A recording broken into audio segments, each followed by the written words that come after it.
है। पिछले काफी सारे सेशन से हमने अलग अलग तरह के ऑपरेटर वर्कआउट किए हैं। ये हमारे पास इस सीरीज का आखिरी ऑपरेटर है, कंडीशनल ऑपरेटर। जब भी आपको कंडीशनल एक्सप्रेशंस बनाने होते हैं तब आप कंडीशनल ऑपरेटर का प्रयोग कर सकते हैं। जैसे इसमें जो कॉन्सेप्ट रहता है, सबसे पहले कंडीशन आती है, अगर वह कंडीशन ट्रू रहेगी तो क्वेश्चन मार्क के साथ जो पहली वैल्यू है वो सिलेक्ट की जाएगी, नहीं तो अगर वह कंडीशन फॉल्स रहेगी तो डबल कोलन के पश्चात आने वाली फॉल्स वैल्यू को एक्सेप्ट किया जाएगा। जैसे एग्जांपल के लिए यहाँ नीचे कोड दिया गया है, x यदि लेस देन हो y से, यदि x छोटा है y से तो यहाँ पे x की वैल्यू सिलेक्ट की जाए, परंतु यदि y छोटा है x से तो यहाँ पे y की वैल्यू सिलेक्ट की जाए। यह स्टेटमेंट इस चीज को डिफाइन करती है, लेकिन हम इसको प्रैक्टिकल रूप में देखते हैं।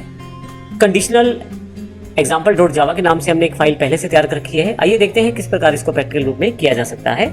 हमारे पास यहाँ सबसे पहले ही मैंने फाइल को ओपन कर रखा है। कंडीशनल example.java के नाम से फाइल है। इसमें मैंने एक क्लास को डिफाइन किया हुआ है, कंडीशनल एग्जाम्पल।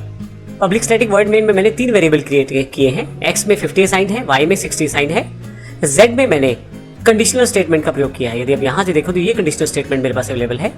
यदि x y से बड़ा हो तो x की वैल्यू को असाइन किया जाए z में, परंतु यदि x छोटा हो y से तो फिर y की वैल्यू को असाइन कर दिया जाए।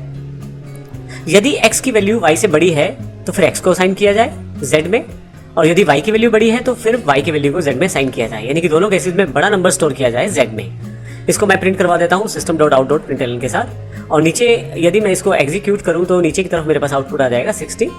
अब मान लीजिए मेरे पास ये नंबर जो है ये 70 हो जाता है x वाला, तो अगर मैं इसको एग्जीक्यूट करूँ तो आप देखेंगे 70। इसका अर्थ ये हुआ कि जो भी बड़ा नंबर है वो z में अब वो स्टोर होगा। तो जब भी हम कोई कार्य करते हैं तो उसमें अगर ऐसी कुछ कंडीशनल एक्सप्रेशन बेस्ड कुछ स्टेटमेंट्स हैं, उसमें से कुछ आउटपुट हमें पिक करना है तो हम इनका प्रयोग कर सकते हैं। ये बड़ी ही आसान रहती है प्रयोग करने में और बड़ी सिंपल है आपकी कोडिंग में फिट होने के लिए, जिससे आप आसानी से अपने कार्य को कर सकते हैं।